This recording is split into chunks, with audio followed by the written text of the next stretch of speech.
Assalamualaikum warahmatullahi wabarakatuh. Alhamdulillah, wassalatu wassalamu ala rasulillah. Segala puji dan puja kehadirat Allah subhanahu wa ta'ala, juga salawat dan taslim kepada Nabi besar Muhammad sallallahu alaihi wa ala alihi wa sahbihi wasallam. Satu hari lagi Allah subhanahu wa ta'ala memberikan kepada kita umur, saudaraku sekalian. Saya mengingatkan diri saya dan teman-teman sekalian, jangan sia-siakan hari yang mulia ini. Kita tidak pernah tahu kapan kita meninggal dunia. Dan Allah subhanahu wa ta'ala memastikan dalam Al-Quran, وَلَا تَدْرِ نَفْسٌ مَاذَا تَكْسِبُ غَدًا وَلَا تَدْرِ نَفْسٌ بِأَيِّ أَرْضٍ تَمُوتُ. Tidak ada seseorang pun yang mengetahui apa yang akan didapatkan esok hari dan tidak tahu juga dia akan mati di mana. Maka jangan sia-siakan. Kalau masa lalu kita masih berisikan dosa-dosa kepada Allah subhanahu wa ta'ala, taubat nasuha. Detik-detik ini gunakan untuk taubat. Dari mana Anda tahu? Mungkin dengan taubat beberapa detik ataupun menit, maka seluruh dosa Anda yang sudah sekian puluh tahun dimaafkan oleh Allah subhanahu wa ta'ala. Dan kalau dosa sudah dimaafkan, maka secara otomatis tentunya fasilitas yang Allah siapkan akan kembali dan akan diberikan, bahkan bisa dilebihkan. Begitu juga kalau Anda sudah beramal saleh, maka pertahankan minimal pada hari ini atau maksimal ditambah, ya, lebihkan daripada hari-hari sebelumnya. Kesempatan ini teman-teman sekalian melanjutkan bab baru, yaitu jauhilah faktor-faktor penyebab kemaksiatan. Fahami dulu teman-teman sekalian, maksiat atau pelanggaran kepada Allah subhanahu wa ta'ala adalah racun kehidupan. Sekali lagi, racun kehidupan. Kalau Anda faham dia adalah racun, berarti dia akan merusak, ya, tatanan hidup Anda. Tidak ada dosa teman-teman yang membawa pada ketentraman. Tidak ada dosa yang membawa pada kemakmuran. Tidak ada dosa yang tidak mempermalukan pelakunya. Allah subhanahu wa ta'ala dengan kemahakuasaannya. Bukankah Anda biasa melihat koruptor, mungkin dia punya jabatan, dia punya nama, dia punya harta, dia bisa menyembunyikan dan merahasiakan strategi dia dalam mengatur korupsinya. Tapi bukankah Allah subhanahu wa ta'ala punya cara? Hanya dengan satu kejadian atau sebuah berita, atau seseorang memberikan kesaksian, terbongkar semuanya, akhirnya disita seluruhnya, dia dipermalukan, keluarganya, istri anaknya terbengkalai, dan akhirnya terlilit utang. Dan itu bukan satu dua orang. Kenapa kita teman-teman tidak mengambil pelajaran dari para pelaku-pelaku dosa seperti ini? Masih saja ada orang yang mau melakukan yang sama, padahal akibatnya akan sama. Allah mengatakan, وَلَنْ تَجِدَ لِسُنَّةِ اللَّهِ تَبْدِيلًا. Kalian tidak akan pernah mendapatkan perubahan dalam peraturan Allah. Orang yang melakukan dosa, maka akan dihukum. Orang yang mengikuti pelaku dosa itu dengan perbuatan yang sama, akan dihukum yang sama. Tidak akan berbeda. Tidak akan ada perubahan. Orang yang patuh kepada Allah diberikan kenikmatan. Para nabi-nabi, para orang-orang saleh dari sahabat Nabi Ridwanullahi alaihim. Bagaimana mereka adalah orang-orang yang tidak dikenal di Mekah. Mekah adalah sebuah desa yang kecil bagi penduduk dunia pada saat itu. Tapi dengan Islam, dengan iman mereka, mereka patuh kepada Allah, mereka akhirnya istiqamah. Allah SWT menjadikan mereka raja-raja dunia. Siapa yang kenal Abu Bakar, Umar, Uthman, Ali sebelum adanya Islam? Tapi dengan datangnya Islam, mereka akhirnya istiqamah dalam agama, akhirnya Allah jadikan mereka raja-raja dunia. Allah angkat kemuliaan mereka, Allah harumkan nama mereka. Nah, orang yang mengikuti jejak-jejak mereka akan sama akibatnya. Mereka akan bahagia, mereka akan tentram, dibukakan pintu rezekinya. Jadi fahami, kalau kemaksiatan kepada Allah racun kehidupan, dia untuk dikenali dan dijauhi, bukan dicoba dan dilakukan. Sekali lagi, maksiat kepada Allah SWT untuk dikenali dan dijauhi. Cukup kita tahu, oh mencuri itu begini, ya, minum khamr itu begini, oh ini dalilnya, ini pelarangannya, ini hukumannya. Oh ternyata orang kalau mencuri dipotong tangannya, orang kalau mabuk dicambuk sampai 40 dera. Orang kalau berzina sebelum nikah dicambuk 100 kali dan diasingkan setahun. Kalau sudah menikah dirajam. Cukup kita tahu. Tidak perlu kita sengaja mau mencoba. Mungkin saya lolos dari hukumannya. Tidak ada yang bisa lolos dari Allah subhanahu wa ta'ala. Tidak ada yang bisa lolos. Bahkan satu kebodohan kalau orang menganggap dia bisa lolos dari hukuman Allah subhanahu wa ta'ala. Anda bisa baca itu dalam surah Al-Ankabut. Tidak ada dalam buku kita. Saya akan coba bacakan surah nomor 29 dalam Al-Quran. Di ayat-ayat pertamanya ya. Dari ayat 1 kurang lebih sampai ayat 7-nya lah. Saya akan baca. A'udzubillahi minasyaitonirrajim. Alif lam mim. Ini huruf-huruf di awal Al-Quran yang Allah lebih tahu maknanya. Ahasiban nasu an yutraku an yakulu amanna wa hum la yuftanun. Apakah manusia mengira bahwa mereka dibiarkan saja?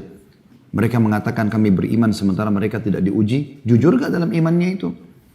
Apakah mereka bisa bersabar dalam cobaan Allah SWT sebagaimana mereka bersyukur pada saat nikmat sedang ada? Ayat 3-nya, وَلَقَدْ فَتَنَّ الَّذِينَ مِنْ قَبْلِهِمْ فَلَا يَعْلَمَنَّ اللَّهُ الَّذِينَ صَدَقُوا وَلَا يَعْلَمَنَّ الْكَاذِبِينَ. Saya ulangi, وَلَقَدْ فَتَنَّ الَّذِينَ مِنْ قَبْلِهِمْ فَلَا يَعْلَمَنَّ اللَّهُ الَّذِينَ صَدَقُوا وَلَا يَعْلَمَنَّ الْكَاذِبِينَ. Dan sungguhnya kami telah menguji orang-orang sebelum mereka. Maka sungguhnya Allah mengetahui orang-orang yang benar dengan keimanannya dan sungguhnya juga dia mengetahui orang-orang yang dusta. Ayat 4, ini inti yang sedang ini saya sampaikan. Am hasibal ladzina ya'maluna as-sayyi'ati ay yasbiquna sa'a ma yahkumun. Renungi baik-baik terjemahannya. Apakah orang-orang yang mengerjakan kejahatan, kemaksiatan itu mengira bahwa mereka akan luput dari azab kami? Perhatikan ayat ini turun dari 1400 tahun yang lalu. Amat buruklah apa yang mereka fahami itu. Tetapkan itu. Gak ada dosa yang tidak dihukum oleh Allah Subhanahu wa ta'ala. Allah akan hukum cepat atau lambat. Allah akan bongkar cepat atau lambat. Ayat 5-nya, "Man kana yarju liqa'a Allahi fa inna ajalallahi la'at wa huwa as-sami'ul 'alim." Barang siapa mengharapkan pertemuan dengan Allah, dia mau masuk ke dalam surga di akhirat nanti, maka sungguhnya waktu yang dijanjikan Allah itu pasti datang. Kalian akan mati, kalian akan dibangkitkan di mahsyar, kalian akan menuju ke surga kalau beriman. Kalian juga akan menuju ke neraka kalau kafir, ataupun melakukan kemaksiatan yang tidak terampuni dosanya seperti syirik, munafik. Dan dialah yang maha mendengar lagi maha mengetahui. Ayat 6-nya, وَمَنْ جَاهَدَ فَإِنَّمَا يُجَاهِدُ لِنَفْسِهِ إِنَّ اللَّهَ لَغَنِيٌّ عَنِ الْعَالَمِينَ. Dan barang siapa yang berjihad, maksudnya di sini berusaha dengan kuat, maka sungguhnya jihadnya itu adalah untuk dirinya sendiri. Kalau dia sholat, dia puasa, dia paksakan dirinya bersedekah, melakukan haji dan umrah segala macam untuk diri dia sendiri. Allah tidak butuh dengan amal kita. Sesungguhnya Allah benar-benar maha kaya atau tidak memerlukan sesuatu dari semesta alam ini. Ayat 7-nya, "Walladzina amanu wa 'amilus solihati lanukaffiranna 'anhum sayyi'atihim wa lanajziyannahum ahsanal ladzi kanu ya'malun."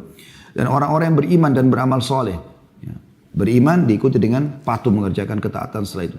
Benar-benar akan kami hapuskan dari mereka dosa-dosa mereka dan benar-benar akan kami berikan mereka balasan lebih baik daripada apa yang mereka kerjakan. Allah Subhanahu wa ta'ala tidak melihat lagi masa lalu kita selama kita bertaubat. Ini pembukaan tentang makna secara imaniah, ya, secara spiritual masalah kemaksiatan. Bagaimana kita memahami ini teman-teman sekalian agar jangan selalu menganggap remeh dosa itu, seakan-akan dia tidak berefek. Bahkan teman-teman sekalian, umumnya dosa yang dikerjakan efeknya jangka panjang. Mungkin Anda berzina setengah jam saja, atau 1 jam saja di kamar hotel. Sudah cukup Allah menghukum Anda setahun, 2 tahun, 3 tahun, kegelisahan, ribut rumah tangga, susah punya anak, bangkrut usaha, segala macam hal. Efeknya hanya karena satu dosa besar tadi. Mungkin hanya dengan sekali ke dukun, melakukan sihir, cukup Anda hancurkan hidup Anda. Susah hidup. Anak jadi durhaka, cerai sama suami, cerai sama istri, atau ribut sama mertua, dan segala macam. Ribut sama tetangga, rumah kebakaran tiba-tiba. Banyak hal yang terjadi yang banyak manusia tidak mengambil pelajaran. Allah tidak akan pernah menghukum hambanya yang patuh. Sebagaimana Anda kalau kerja di satu perusahaan, menjadi seorang pegawai yang berprestasi, Anda tidak akan dikeluarkan. Tidak ada sebabnya. Kita bicara perusahaan normal, kalau perusahaan itu bangkrut beda. Tapi kita bicara normal, tidak. Pegawai prestasi akan disukai, bahkan akan awet. Saya waktu datang ke beberapa negara Timur Tengah, sempat diundang ceramah, selain Saudi tentunya, karena Saudi biasa umroh haji. Saya pernah ke Emirat, pernah ke Qatar, pernah ke beberapa negara yang lain. Umumnya orang-orang kita di sana, subhanallah, saya tanya, Pak sudah berapa lama di sini? 15 tahun, 17 tahun. Di satu perusahaan yang sama. Saya sampai bilang, apa tidak ada akad kerjanya? Dia bilang tidak. Selama kita bekerja baik, selama kita belum memutuskan akad kerja, perusahaan berpikir dipertahankan. Untuk apa ganti pegawai baru? Dan itu subhanallah fitrah. Itu fitrah, alami. Begitu juga kalau ada pegawai, walaupun dia berprestasi dari sisi pekerjaannya, tapi ternyata dia banyak melakukan pelanggaran-pelanggaran di perusahaan, telat datang, tidak mengerjakan pekerjaan, manipulasi data dan segala macam hal, maka akan dikeluarkan. Dan seperti itu kurang lebih rasionalnya. Saya akan bacakan teman-teman sekalian, dan saya berharap apa yang kami sampaikan ini tolong direnungin teman-teman. Jangan masuk telinga kanan, keluar telinga kiri. Saya tidak luangkan waktu duduk di sini, meninggalkan keluarga saya, pekerjaan. Teman-teman juga duduk menghadiri, ya mungkin luangan waktu meninggalkan pekerjaan, aktivitas. Untuk kita hanya testimoni dan seremoni saja. Kita di sini teman-teman untuk menambah iman kita. Apalagi bahasan kita tentang kiat-kiat hijrah. Bagaimana kita pindah dari alam kemaksiatan kepada alam ketaatan. Dan ini dua alam yang sangat berbeda. Kemaksiatan penuh dengan kegelapan, sumpek, sedih, cobaan-cobaan. Dan alam istiqamah adalah alam ketentraman. Subhanallah, orang istiqamah ya, dengan imannya dan amal solehnya, biar orang miskin teman-teman, tinggal di pinggir kali, kita temukan orangnya tentram hidupnya, bahagia. Biar cobaannya berat, penyakit yang kronis segala macam, tetap juga dia tenang. Saya akan bacakan ditulis oleh penulis di sini di halaman 62. Jauhilah faktor-faktor penyebab kemaksiatan. Kata beliau, saudaraku, kaulah muda. Kenapa dikhususkan kaulah muda? Karena umumnya yang membuat dosa adalah anak-anak muda. Orang tua jarang. Kalaupun ada itu berarti sudah melampaui batas, ya. Dan Nabi SAW menganggap itu adalah termasuk dosa-dosa besar yang berat sekali. Kalau orang seperti kata Nabi SAW, termasuk orang yang Allah murkai adalah seorang syekhun zani, orang tua yang berzina. Karena tidak ada faktor pemicunya untuk berzina di umur-umur tua gitu kan. Nah, tapi teman-teman sekalian diajak kaulah muda. Karena memang kalau dia baik di masa mudanya, berarti masa tuanya tentu akan jauh lebih baik. Mungkin Anda mengetahui dari pengalaman Anda dan kehidupan pribadi Anda, bahwa kemaksiatan bukan datang secara tiba-tiba. Tapi ada sebabnya, ada penyebab, pembangkit dan pendahuluannya. Jika Anda saudaraku yang mulia bersungguh-sungguh membebaskan diri dari kemaksiatan dan menjauhinya, maka menutup segala pintu kemaksiatan adalah jalan pintas untuk menjauhi kemaksiatan tersebut. Pengertian itulah yang difahami oleh orang-orang yang disebut sebagai manusia paling alim pada zamannya. Tak kala ditanya oleh seseorang yang telah membunuh 99 jiwa dan genap 100 dengan membunuh seorang ahli ibadah yang salah dalam memberikan fatwa kepada dia.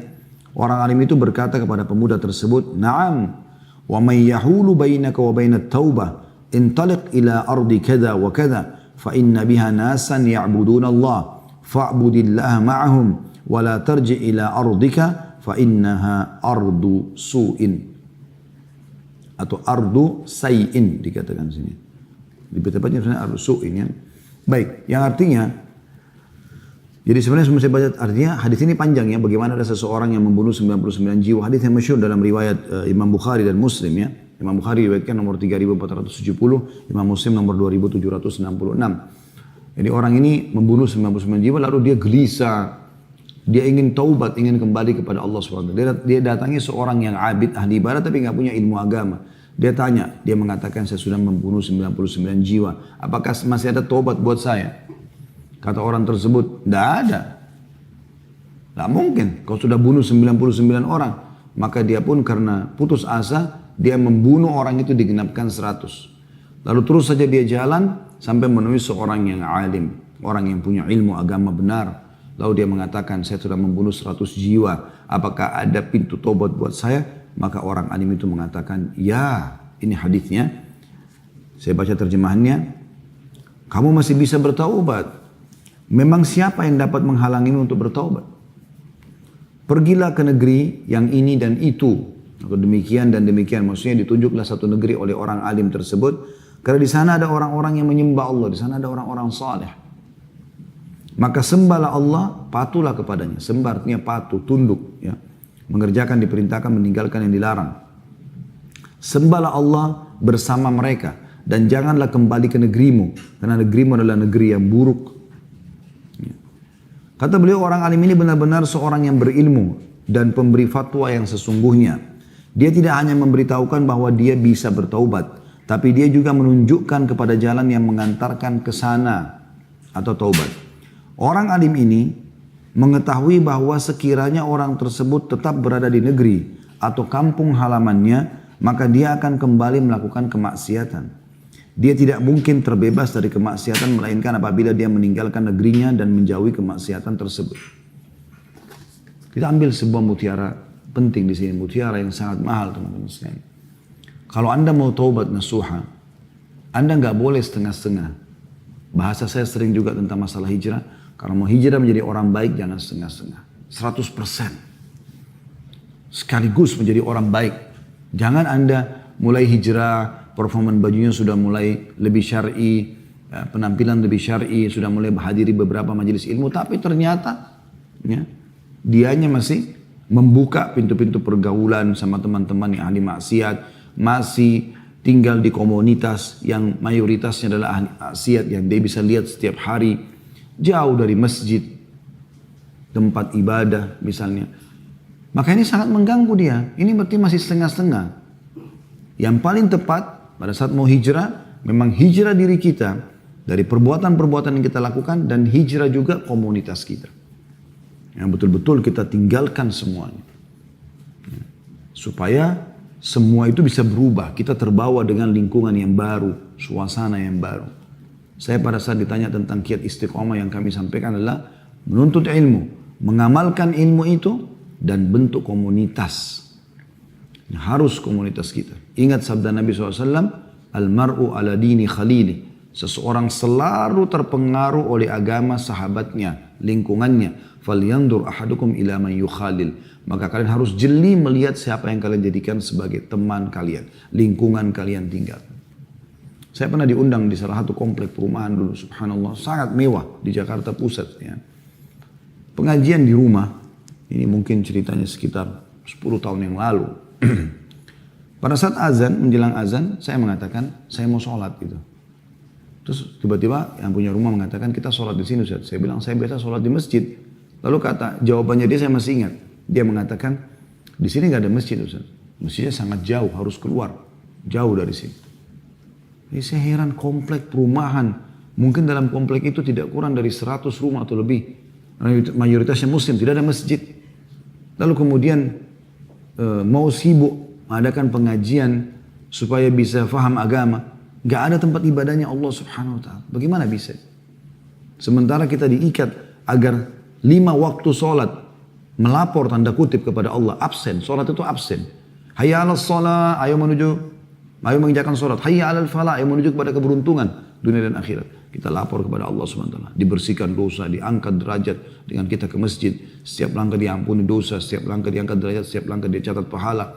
Kita sholat berjamaah dapat pahala yang berlipat ganda. Dapat doa malaikat setelah sholat, sebelum bicara, sebelum berdiri dari tempat sholat, didoakan. Ya Allah ampun dia, rahmati dia, terus sampai dia berdiri dari musholanya. Bagaimana bisa terjadi itu? Jadi harus diikutin dengan hijrahnya semuanya. Saya temukan beberapa ikhwan dan akhwat kita begitu. Yang hijrah itu sebenarnya adalah performannya. Bagaimana dia ubah pakaiannya lebih syar'i. Jilbabnya sudah syar'i, bahkan pakai cadar. Tapi dia nggak mengubah perbuatannya, dia nggak hijrah dari perbuatan buruknya.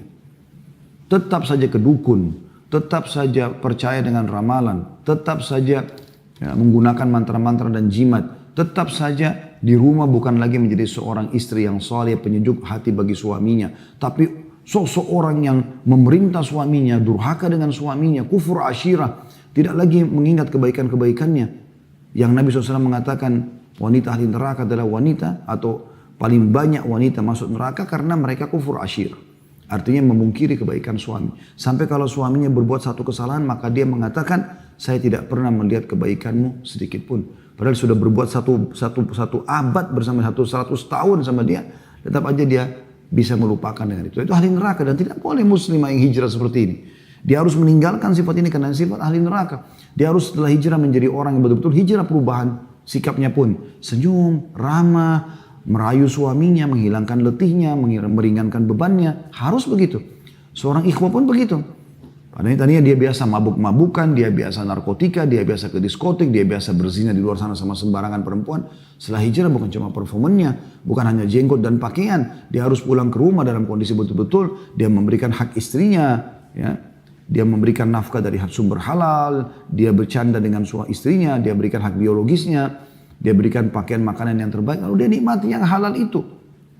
Karena kata Nabi SAW, kalau seseorang dari kalian bangkit syahwatnya, kalau seseorang dari kalian bangkit syahwatnya karena melihat wanita yang bukan mahramnya di luar rumah, kembalilah kepada istrinya.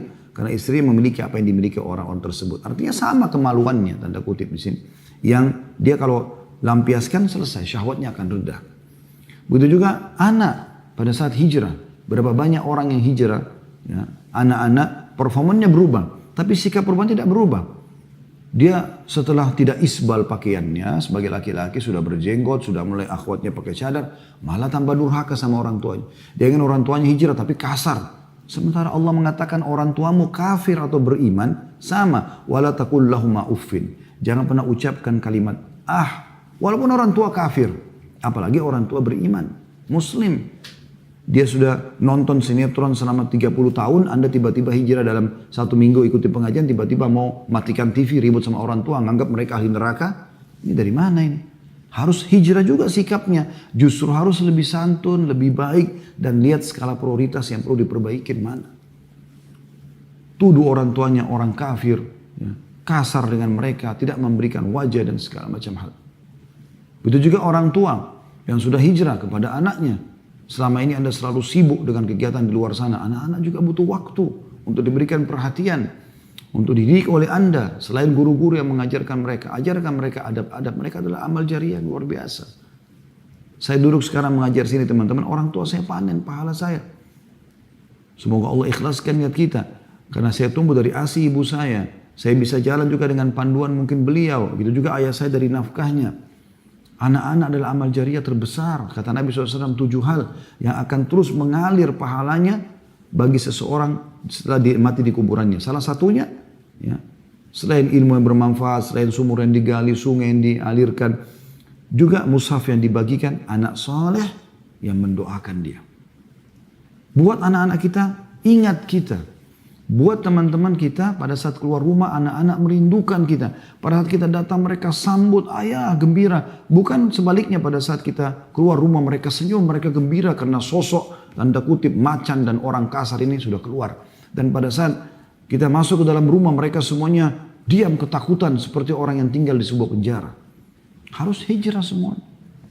Anda sebagai pemilik perusahaan, hijrah bukan cuma performannya, bukan cuma penampilannya. Tapi perbuatannya tidak berubah. Transaksi bank ribawi masih terjadi. Kemudian juga masih menunda-nunda haknya pegawai. Ya. Sementara Nabi SAW mengatakan berikanlah upah mereka sebelum keringatnya kering. Masih ditunda, masih segala macam hal. Gitu kan.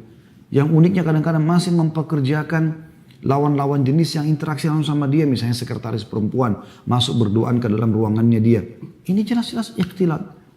Dan khalwat, ikhtilat artinya bercampur laki-laki perempuan, apalagi diikuti dengan khalwat berduaan saja yang kata Nabi SAW, kalau laki-laki dan perempuan berdua, yang ketiganya syaitan, siapapun Anda, sekuat apapun iman Anda, kan harusnya bisa hijrah 100% gitu kan, transaksi yang haram, nota-nota, apa saja, manipulasi data, harus ditinggalkan semuanya. Hal-hal yang haram tinggalkan semua. Kalau pekerjaan perusahaan Anda haram, berhentikan. Berhentikan. Saya ingat dulu pernah ada salah satu jemaah kami umrah. Beliau punya asuransi dan itu sudah 37 cabang atau 38 cabang gitu. Tapi memang konvensional, benar-benar ribawi. Benar-benar penuh dengan gharar. Selama umrah dia konsultasi sama saya, mungkin ada 5-6 kali, sampai 7 kali duduk sama saya. Alhamdulillah, setiap habis makan, siang atau malam saya coba datang ke mejanya dan saya ingatkan lagi beliau. Ingat akhi, antum bertanya, itu berarti gerakan dari Allah Subhanahu Wa Taala agar mau bertanya. Dan sangat beruntung antum pada saat antum terima nasihat itu. Kalau antum bertanya hanya untuk saja iseng menunjukkan kepada saya pribadi, kalau saya peduli nih, ternyata perusahaan saya tanyakan kepada Ustadz, itu hanya akan menambah hukuman Allah Subhanahu Wa Taala. Kenapa? Karena Anda sekarang sudah tahu hukum, tambah nggak boleh. Alhamdulillah, akhirnya dia nyatakan, dia berhentikan dan dia lepaskan semuanya itu. Kemudian dia coba dengan usaha-usaha yang halal. Memang ada resiko, tapi lebih baik daripada Anda dihukum oleh Allah Subhanahu Wa Taala di dunia dan di akhirat. Kita sudah bacakan tadi surah Al-Ankabut. Anda sebagai pegawai sama. Setelah Anda hijrah, berubah performa Anda mulai muhasabah. Perusahaan yang saya kerja ini halal nggak sih? Enggak, Anda keluar, resign, cari yang lainnya. Berdoa kepada Allah SWT, Anda punya waktu-waktu mustajab. Antara azan dan iqamah, sepertiga malam, hujan turun. Berdoa kepada Allah Azza wa Jalla. Minta kepada pencipta langit dan bumi. Allah itu ghani, maha kaya. Ya. Dan dia juga Yarzuqu man yasha' bighairi hisab. Kalau memberikan kepada hambanya rezeki tanpa ada hitungan, tidak usah khawatir. Nabi SAW berkata kepada Bilal, hai Bilal, bersedekah. Jangan kau takut kepada zat yang tidak perlu dikhawatirkan kemiskinan dari sisinya. Tidak ada. Kaya raya Allah Subhanahu wa ta'ala. Dan siapa yang menggantungkan nasibnya pada Allah, Allah akan menjadi pencukup baginya. Wa may yatawakkal 'ala Allah fa huwa hasbuh. Dalam surah At-Talaq ayat 3. Siapa yang bertawakal kepada Allah, menyerahkan usaha kepada Allah, akan menjadi pencukup baginya. Dan kalau sudah Allah jadi pencukup, Anda butuh siapa lagi? Enggak butuh siapa-siapa. Semuanya. Kalau Anda sedang dapat nikmat, yang ciptakan Anda Allah, yang ciptakan nikmat itu Allah, yang juga mempertahankan hanya Allah. Kalau Anda diberikan cobaan, penyakit, apa saja yang lain-lain selain penyakit, yang ciptakan Anda Allah, yang ciptakan cobaan tersebut Allah, yang bisa menghilangkan hanya Allah. Nggak ada yang lain. Maka ini nggak boleh setengah-setengah. Anda sekarang sudah harus taubat nasuha. Menjadi pegawai yang on time kalau bekerja, tahu. Kalau akad Anda jam 7.00 di kantor, Anda tanda tanganin. Anda keluar jam 17.00, jam 5 sore, Anda wajib datang di waktu itu. Anda telat 1 menit saja, 7 lewat 1 menit, Anda wajib minta keridhaan pemilik perusahaan 1 menit itu. Karena akad Anda begitu. Dan Nabi SAW mengatakan, al-muslimuna ala syurutihim. Orang muslim harus patuh dengan syaratnya. Nggak boleh, kecuali Anda memang datang minta keridhaannya. Kita sayangkan kenapa perusahaan-perusahaan muslim, baik pemilik perusahaan ataupun bawahan, staff, itu tidak menggambarkan Islam. Saya waktu S2 ngambil manajemen pendidikan, saya coba mempelajari buku-buku dari barat tentang masalah manajemen. Bagaimana mereka menekankan masalah trust, kepercayaan, bagaimana masalah pertanggungjawaban, bagaimana masalah amanah. Sebenarnya ini sudah dalam Islam, tidak harus menjadi seorang pegawai atau pemilik perusahaan untuk menerapkan. Setiap hari dalam kehidupan kita, kita harus amanah, tanggung jawab, kita harus jujur. Dan kita tidak boleh lawannya, tidak boleh khianat, tidak boleh budusta, tidak boleh menipu dan seterusnya. Sebenarnya kita sudah dididik. Tapi sayangnya kenapa kita tidak terapkan dalam kehidupan kita, teman-teman sekalian. Berhenti sekarang mengambil hak-hak yang bukan hak Anda. Anda kalau sudah digaji di perusahaan, jangan pernah lagi mengambil yang bukan hak Anda. Misalnya disuruh oleh perusahaan belanja barang di tempat tertentu. Maka dengan belanja sekian puluh juta, ratusan juta, bukan miliaran rupiah belanjaan perusahaan, dan itu pakai uang perusahaan, dapatlah bonus. Diskon misalnya, dapat payung lah, baju kaos lah, TV lah, handphone lah, apa saja fasilitasnya. Itu wajib Anda kembalikan kepada perusahaan. Wajib Anda amanah di situ. Tidak boleh Anda merasa itu hak Anda. Itu bukan uang Anda kan? Tidak boleh sama sekali. Bahkan ada yang lebih parah mungkin, yang belum paham agama, itu biasanya mereka malah sengaja menyuruh diskonnya dihilangkan. Supaya dia yang ambil, dibuatkan nota yang kedua lagi. Ini banyak sekali. Tugas kantor, keluar kota. Betul-betul Anda bertugas di sana. Bukan Anda melaporkan tiket palsu, kemudian Anda ambil uangnya. Sementara Anda cuma telepon-teleponan sama vendor yang Anda harus datangi, misalnya di Surabaya, kalau Anda dari Jakarta atau di Semarang. Tidak boleh, amanah. Dan Anda dalam perjalanan tugas itu dapat pahala. Ini harus berubah semuanya. Jadi tidak boleh setengah-setengah dalam meninggalkan kemaksiatan, pelanggaran tersebut. Sebagai tetangga, berhenti menyakiti tetangganya. Sebagai teman, menjadi teman yang terbaik buat temannya. Yang penuh dengan loyalitas, penuh dengan royal. Ya, mentraktir mereka, menasihatin mereka. Kalau mereka mau baik, alhamdulillah, kita mencintai mereka karena Allah. Kalau mereka tidak mau berubah, kita tinggalkan juga karena Allah. Anda sudah ingat hadis atau masih ingat hadis Nabi SAW, 7 golongan yang Allah naungi. Hari kiamat tidak ada naungan kecuali naungan Allah. 2 orang yang saling mencintai karena Allah dan berpisah juga karena Allah. Jadi kalau teman-teman mau istiqamah, kita jadikan sahabat kita, kita loyal dan royal sama mereka. Pada saat mereka tidak mau, kita nasihatin, tidak mau dengar, ya sudah kita tinggalkan karena Allah SWT. Jadi betul-betul harus hijrah. Termasuk juga adalah fasilitas. Seperti misalnya tempat tinggal. Ya. Jadi kalau Anda tinggal di komunitas yang jauh sekali dari kaum muslimin, Anda tinggal di komunitas yang jauh dari masjid, jauh dari orang-orang soleh, ini bahaya sekali. Berefek kepada Anda. Kita ini manusia, makhluk yang lemah. Jangan membuka pintu itu. Makanya nasihat dalam hadis Bukhari Muslim ini, seorang yang alim tadi, dia sangat sempurna mengingatkan orang yang mau taubat ini. Dia tidak mengatakan, kau punya taubat, taubatlah, sebenarnya dibiarkan. Sehingga dibiarkan dia kembali ke negerinya lagi. Tapi orang ini mengatakan, dan saya sarankan kamu pindah. Ya, kamu pindah ke negeri ini dan itu, karena di sana ada orang-orang soleh dan hiduplah bersama mereka. Dan lanjutan hadis ini teman-teman luar biasa. Orang ini jalan, di tengah jalan dia meninggal dunia. Maka Allah datangkan, kata Nabi SAW, 2 malaikat. Satu malaikat rahmah yang biasa mengambil ruhnya orang-orang beriman, yang satu malaikat adab yang mengambil ruhnya orang-orang kafir ataupun ahli maksiat. Maka mereka ini berselisih pendapat. Siapa yang mengambil ruhnya? Allah pun mendatangkan penengah di antara mereka lalu mengatakan, coba ukur jarak. Kalau langkahnya lebih dekat kepada negeri yang dia mau tobat, mau hijrah, mau jadi orang baik sana, maka yang ambil adalah malaikat pengasih, ya, malaikat rahmat. Kalau lebih dekat dengan negeri dia yang dia berbuat maksiat, maka yang ambil adalah malaikat penyiksa, gitu kan? Maka Allah Subhanahu Wa Taala kata Nabi SAW, ya, mendekatkan negeri yang dia mau datang satu jengkal dan menjauhkan negeri yang dia datang itu satu jengkal sehingga diambil oleh malaikat rahmat. Bagaimana Allah SWT terima dia? Ya. Kata beliau Ibnu Hajar rahimahullah berkata, dalam hadis ini terkandung keutamaan pindah dari negeri yang di dalamnya manusia melakukan kemaksiatan karena biasanya dia kalah menghadapi hal seperti itu. Karena biasanya dia kalah dalam menghadapi hal seperti itu. Baik karena dia teringat dengan perbuatan-perbuatannya yang dahulu dan godaan untuk melakukan hal itu. Maupun karena keberadaan orang yang membantunya dan memotivasinya untuk melakukan hal itu. Karena itu sang alim yang dalam riwayat tadi terakhir mengatakan janganlah kembali ke negerimu. Karena negerimu adalah negeri yang buruk. Ini mengisyaratkan bahwa orang-orang yang taubat harus menjauhi situasi dan kondisi yang biasa dia temui pada saat melakukan kemaksiatan serta menjauh darinya secara keseluruhan. Ini di garis bawahi. Secara keseluruhan dan sibuk dengan selainnya. Diambil dari Fathul Bari, Syarah Sahih Bukhari, dinukil dari Ibnu Hajar di jilid 6 halaman 517 sampai 518.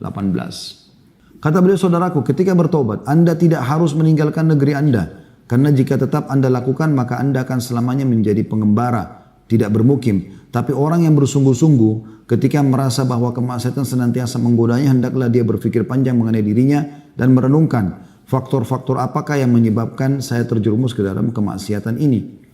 Jika penyebabnya adalah berteman dengan si fulan dan bergaul bersamanya, maka hendaknya saya menjauhi sebatas kemampuan. Jika penyebabnya adalah menyepi dan menyendiri, maka hendaklah aku meninggalkan atau menguranginya semampu mungkin. Jika penyebabnya adalah keluar ke pasar, menonton televisi atau membaca majalah, maka keinginanku untuk meninggalkan kemaksiatan harus membuatku meninggalkan semua itu terlebih dahulu. Jika fikiranku mengenai kemaksiatan adalah bunga api yang menyala-nyala dalam diriku, maka hendaknya aku berpikir atau menjauhi pikiran ini dan menyibukkan diri dengan yang lebih baik daripada itu semua. Jadi kita coba lebih pertegas masalah ini. Hadis Bukhari yang menjelaskan tentang tadi orang alim menyuruh seseorang yang bertobat untuk pindah, itu karena ada beberapa hal juga yang perlu dititik beratkan. Orang alim ini mengetahui negeri orang itu memang penuh dengan orang-orang yang seperti ini, pembunuh, penjahat, dan bisa dikatakan minoritas sekali orang-orang soleh di sana. Maka si alim ini tahu kalau dia kembali orang ini ke negerinya maka akan jadi masalah. Nah begitulah keadaan kalau Anda berada di satu komunitas yang betul-betul semuanya buruk. Anda satu negeri itu semuanya bebas, seks bebas, narkotika, khamar, bunuh-membunuh. Anda pindah tempat.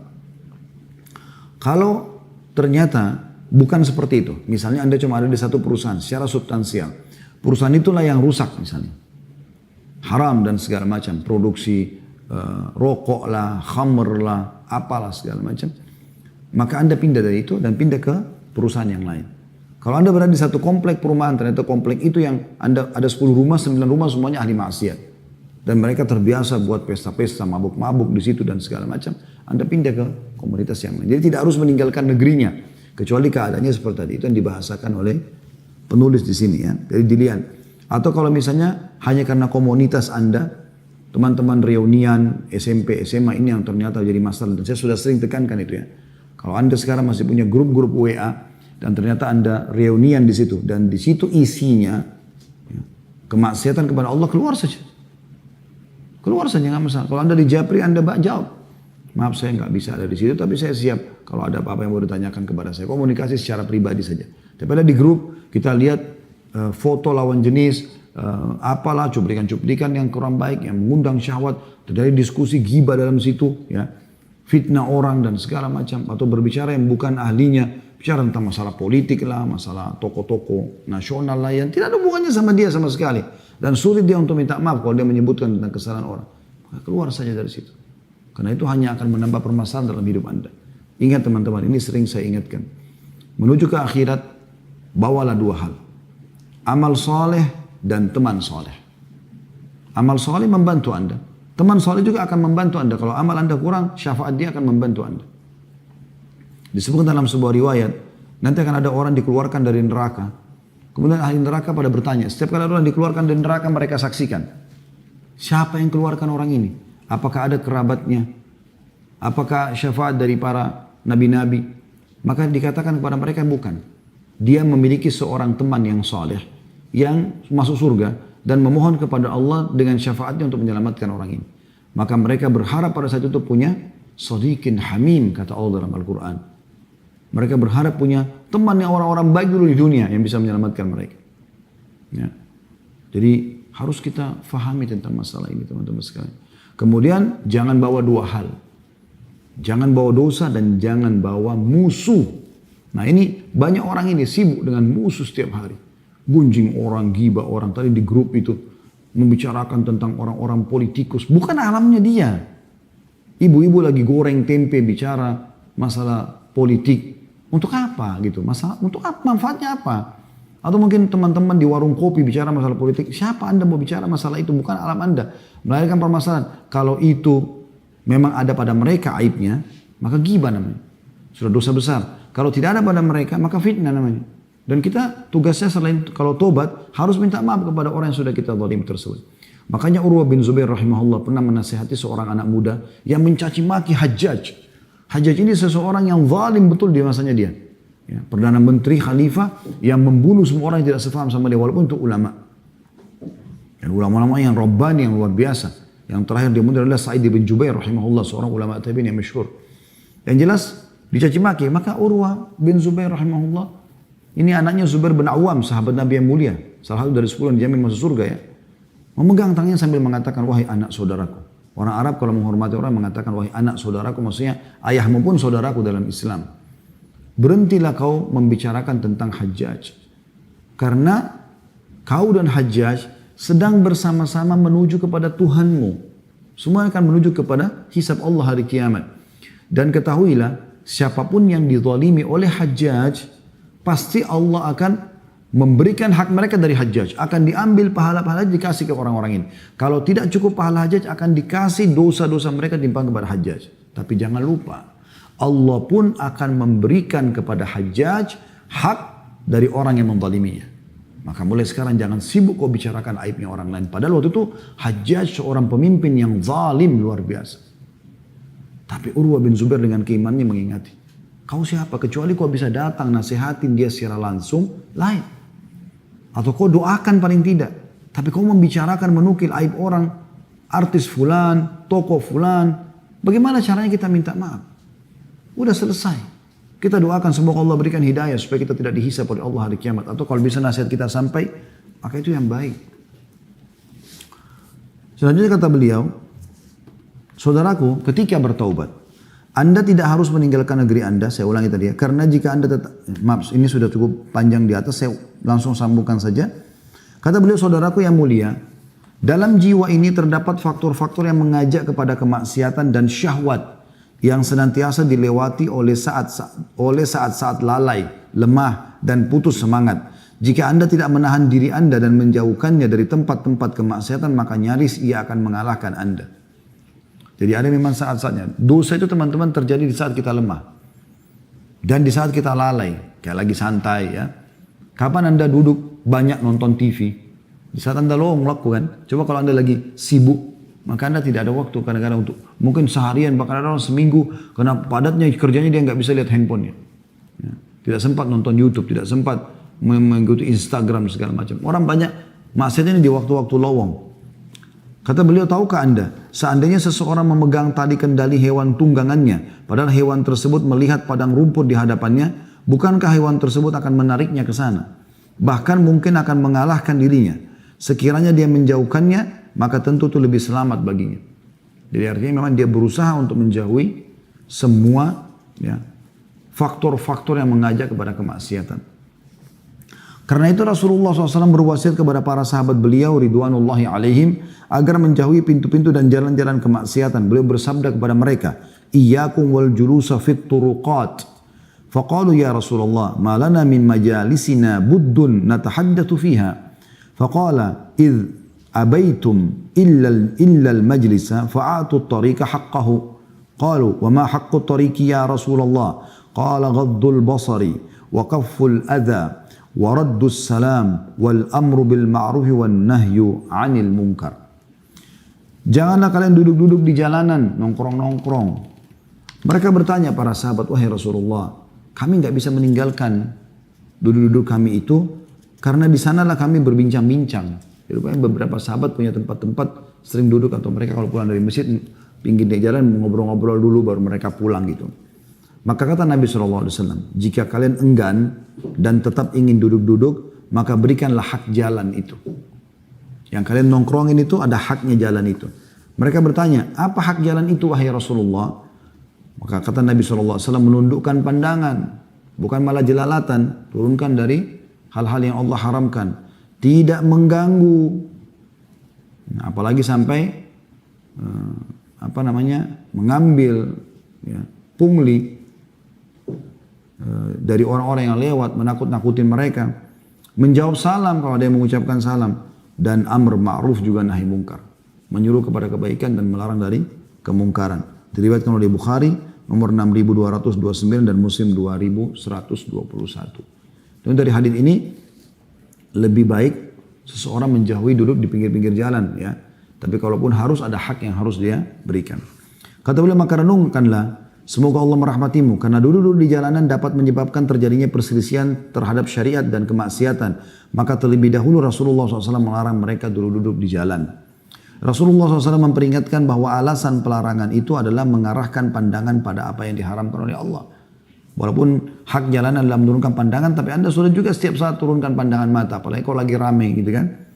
Rasulullah SAW berbicara kepada para sahabat beliau, orang-orang yang wara' dan jauh dari keharaman, maksudnya menjaga kesucian hubungannya sama Allah. Padahal pasar-pasar Madinah di dalamnya tidak ada wanita yang pamer aurat dan membuka wajah mereka. Bahkan wanita ketika berada di jalanan, dia melekatkan dirinya pada dinding di sisi jalan, disertai dengan menutup auratnya dan merasa malu. Dari Abu Usaid Al-Ansari radhiyallahu anhu, annahu sami'a Rasulullah SAW yaqul wa huwa kharijun minal masjid fakhtalata ar-rijalu ma'an nisa'i fi at-tariq. Faqala Rasulullah SAW lin-nisa' istakhirna fa innahu laysa lakunna an tahquqna at-tariq 'alaykunna bihafati at-tariq. فكانت المرأة تلتصق بالجدار حتى إن ثوبها لا يتعلق بالجدار من لصوقها به. Bahwa dia mendengarkan Rasulullah SAW bersabda saat beliau keluar dari masjid, sementara beliau melihat kaum pria dan wanita bercampur baur satu sama lain di jalanan. Jadi ramai sekali gitu. Maka beliau SAW bersabda kepada para wanita, minggirlah kalian, sebab bukan hak kalian memadati tengah jalan. Hendaklah kalian jalan di pinggir-pinggir jalan. Maka saat lewat, setelah penyampaian ini, maka para wanita menempelkan diri mereka pada dinding sehingga pakaian mereka tersangkut di dinding saking menempelnya dia dengan dinding tersebut. Hadis riwayat Abu Daud nomor 5272. Artinya bagaimana Nabi SAW memberikan peringatan, bukan malah seperti sekarang perempuan malah dengan pamer aurat, malah sengaja jalan di tengah jalan gitu kan.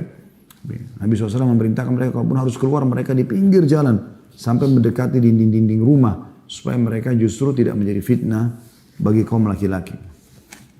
Kata beliau, jika ini adalah realitas orang-orang itu dan begitulah realitas kaum pria atau para sahabat yang jauh dari kemaksiatan, kendati demikian mereka dilarang mendekati pintu-pintu dan jalan-jalan menuju kemaksiatan. Lalu bagaimana halnya dengan kita? Orang-orang yang lancang bermaksiat, sementara pasar-pasar kita penuh dengan kaum wanita yang berdandan menor dan membuka aurat mereka. Oleh karena itu kalau anda tidak darurat, ya tidak perlu harus keluar. Pergi ke mall setiap hari hanya untuk mereka lagi membahasakan dengan cuci mata. Ini bukan cuci mata. Ya. Malah menambah kemaksiatan bagi mata tersebut.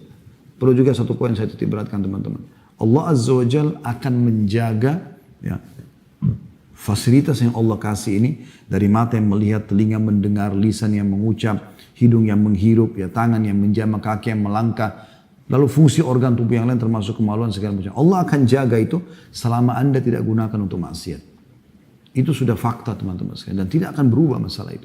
Kapan Anda gunakan dalam ketaatan kepada Allah SWT, Allah juga akan jaga. Saya saksikan depan mata sendiri para ulama-ulama yang pernah kami menimba ilmu dari beliau. Walaupun sangat sedikit ilmu yang kita nimba dari beliau-beliau, karena beliau adalah ulama-ulama besar.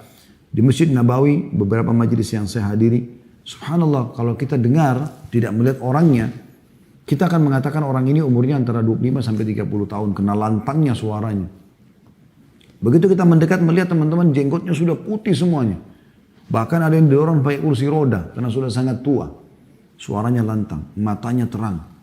Bahkan ada seorang syekh pernah, ya dinukil di Saudi cerita, tapi saya tidak dapatkan nama beliau siapa. Cuman beliau pernah sama murid-muridnya naik kapal, kemudian kapal itu tiba-tiba menghantam sebuah batu besar dan akhirnya kapal itu akan tenggelam. Syekh ini selama ini dikenal oleh murid-muridnya orang yang sangat lembut, orangnya tidak terlihat orang itu punya keterampilan khusus, ya, sangat menjaga wibawahnya. Tapi pada saat kapal akan tenggelam, muridnya tidak ada satupun yang bisa berenang. Dia membuka jubahnya, kemudian dia turun berenang, membawa satu persatu murid dia di kapal tersebut ke tanah daratan terdekat. Kemudian sempat juga menyelamatkan beberapa barang sampai kapal itu tenggelam setelahnya. Maka murid-muridnya heran bertanya, mengatakan, wahai Syekh, kami nggak pernah sangka Anda punya keterampilan seperti ini.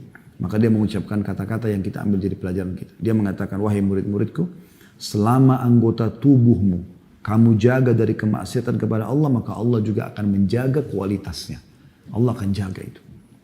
Allah akan jaga. Sebaliknya kalau orang suka menggunakan dalam kemaksiatan, bisa saja Allah angkat, naudzubillah, fasilitas tersebut. Maka segera taubat, ya, kepada Allah SWT agar fasilitas ini jangan dirusak atau jangan diangkat oleh Allah Subhanahu wa taala. Lalu beliau mengangkat selanjutnya riwayat Abdullah bin Ubay radhiyallahu anhu memahami pengertian ini bahwa dia harus menahan erat jiwanya serta menutup segala pintu dan jendela menuju kemaksiatan. Ketika sampai berita kepadanya bahwa Rasulullah SAW akan membunuh ayahnya yang merupakan tokoh munafik. Jadi Abdullah ini adalah seorang mukmin, tapi ayahnya Abdullah bin Ubay pimpinan orang munafik. Ya. Maka pada saat terdengar berita Nabi SAW akan menghukum mati ayahnya karena kepala munafikin, dia datang kepada beliau seraya mengatakan, wahai Rasulullah, aku mendengarkan kabar bahwa Anda ingin membunuh Abdullah bin Ubay. Karena berita yang sampai kepada Anda tentangnya. Jika itu benar akan dijadikan atau dilakukan, maka perintahkanlah aku yang melakukan hal tersebut dan aku akan membawa kepalanya kepada Anda. Demi Allah, suku Khazraj tahu bahwa tidak ada seorang pun yang lebih berbakti kepada orang tua dibandingkan aku. Aku khawatir Anda menyuruh orang lain melakukan ini lantas dia membunuhnya. Jangan biarkan diriku melihat pembunuh Abdullah bin Ubay berjalan di tengah-tengah manusia, lantas aku membunuhnya. Akibatnya aku membunuh seorang mukmin demi seorang kafir, sehingga aku masuk ke dalam neraka. Mendengarkan hal tersebut, maka Rasulullah SAW bersabda, nataraffaqu bihi wa nuhsinu suhbatahu ma baqiya ma'ana.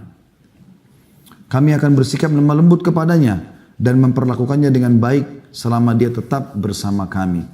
Ini disebutkan dari Sirah Ibnu Hisham, buku sejarah yang ditulis oleh Ibnu Hisham, jadi 3 halaman 238. Dan juga diambil dari buku Marwiyat Ghazwa Bani al-Mustaliq, halaman 190 sampai 195. Para fuqaha berpendapat, karena pengertian itulah maka hukum syara atau hukum syariat menentukan bahwa seseorang pezina harus diasingkan dari negerinya selama 1 tahun agar dia menjauhi tempat kemaksiatan tersebut dan segala yang mengajaknya ke sana.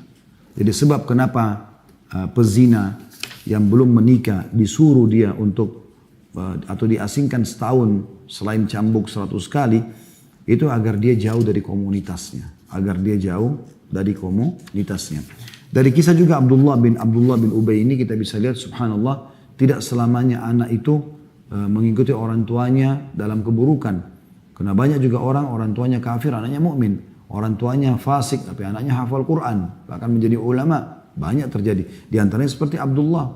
Abdullah adalah seorang mukmin yang sangat kuat. Sementara Abdullah bin Ubay ayahnya adalah seorang kepala munafik. Dan ini awal kisahnya adalah karena ada isu yang dilempar oleh Abdullah bin Ubay ini. Kalau Aisyah berzina sama Safwan radhiyallahu anhu ajma'in. pada saat pulang dari perang Bani Mustaliq. Ya. Karena dia jengkel dengan Nabi SAW, dia tidak suka orang munafikin dan dia kepalanya orang munafik. Dia selalu memanasi orang-orang yang sefaham dengan dia, orang-orang munafik ini untuk ya, membenci Nabi SAW dan membenci syariat Allah SWT. Maka ada sahabat yang mengatakan, ya Rasulullah, izinkan saya penggal lehernya Abdullah bin Ubay. Nabi SAW masih diam waktu itu. Tapi sampai berita kepada Abdullah bin Ubay, anaknya Abdullah munafik ini. Itu ini dikenal dengan Abdullah Mukmin. Langsung datang kepada Nabi SAW menunjukkan keimanannya, mengatakan, ya Rasulullah, sampai ke saya Anda mau bunuh ayah saya Abdullah bin Ubay. Kalau itu benar, suruh saya ya Rasulullah. Artinya untuk menguji iman saya biar saya lakukan. Dan saya akan bawa kepalanya kepada Anda. Anda tinggal perintahkan saja. Kemudian saya tidak ingin orang lain Anda suruh, sehingga akhirnya nanti dibunuh oleh seseorang dan saya tahu pembunuhnya. Maka saya pun akhirnya bisa membunuh orang mukmin karena seorang kafir dan diakui ayahnya sebagai orang yang kafir. Maka Nabi SAW menunjukkan akhlak yang mulia pada saat itu. Kami tetap akan berbuat baik kepada dia. Ya. Selama memang dia masih tinggal bersama kita. Dan ini cara bermuamalah dengan orang-orang al-munafikun. Baik teman-teman, kita sudah sampai di penghujung acara kita. Dan alhamdulillah ala kulli hal, kita bersyukur kepada Allah SWT atas kesempatan ini. Semoga Allah memudahkan kita untuk mengamalkan ilmu yang sudah kita pelajari. Dan kalau ada benar pasti dari Allah. Kalau ada salah dari saya mohon dimaafkan. Saya ajak teman-teman di YouTube selalu subscribe, like dan juga loncengnya jangan lupa. Sebagai dukungan terhadap dakwah kita dan dukung semua channel-channel dakwah yang menyampaikan Al-Quran dan Sunnah agar benar-benar di medsos ini pun tertegakkan kebenaran dan akhirnya bisa mengimbangi dan insya Allah mengalahkan kebatilan. Karena kalau tidak dilakukan maka tentu saja kebatilan akan terus merajalela dan kemaksiatan akan merajalela di sana sini. Dan yang menjadi bahaya adalah masuk kepada generasi muda muslim. Teman-teman di Instagram, Facebook juga selalu follow sebagai bentuk dukungan kita bersama-sama dalam kebaikan ini insyaAllah. Subhanakallahumma bihamdika, asyhadu an la ilaha illa anta astaghfiruka wa atubu ilaik. Assalamualaikum warahmatullahi wabarakatuh.